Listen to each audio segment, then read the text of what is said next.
Rekaman video dashboard mobil yang memperlihatkan detik-detik bus ugal-ugalan, hingga bikin pengendara motor jatuh viral di media sosial. Rekaman kamera dashboard mobil itu viral usai diunggah akun Instagram @muara_enim_kito.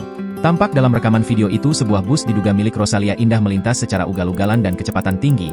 Akibatnya saat bus tersebut menyalip truk dan minibus di Jalan Lintas Prabu Muli, Muara Enim, Sumatera Selatan, sebuah motor dengan 2 orang penumpang yang berada di arah berlawanan langsung terjatuh. Bus tersebut tampak tak mempedulikan keselamatan pemotor. Ia terus memaksa untuk menyalip kedua kendaraan yang berada di depannya itu. Pemotor yang langsung menepi ke kiri jalan karena melihat bus yang tiba-tiba menyalip pun akhirnya langsung terjatuh. Hal ini tentu membuat resah para pengguna jalan. Warganet yang melihat rekaman videonya pun juga turut dibuat geram. Sementara itu, usai rekaman video itu beredar luas di media sosial, Satlantas Polres Muara Enim langsung bergerak cepat mendatangi dan menilang sopir bus tersebut.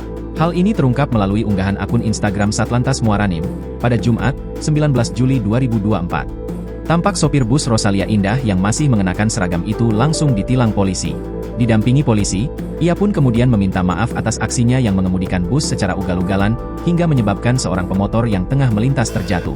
Ia pun turut mengakui dirinya telah menerima sanksi dari Satlantas Muara Enim karena aksi tak terpujinya itu. Di akhir unggahan video sopir bus Rosalia Indah yang belum diketahui identitasnya itu juga berjanji tak akan mengulangi kejadian tersebut. Download Tribun X sekarang, menghadirkan lokal menjadi Indonesia.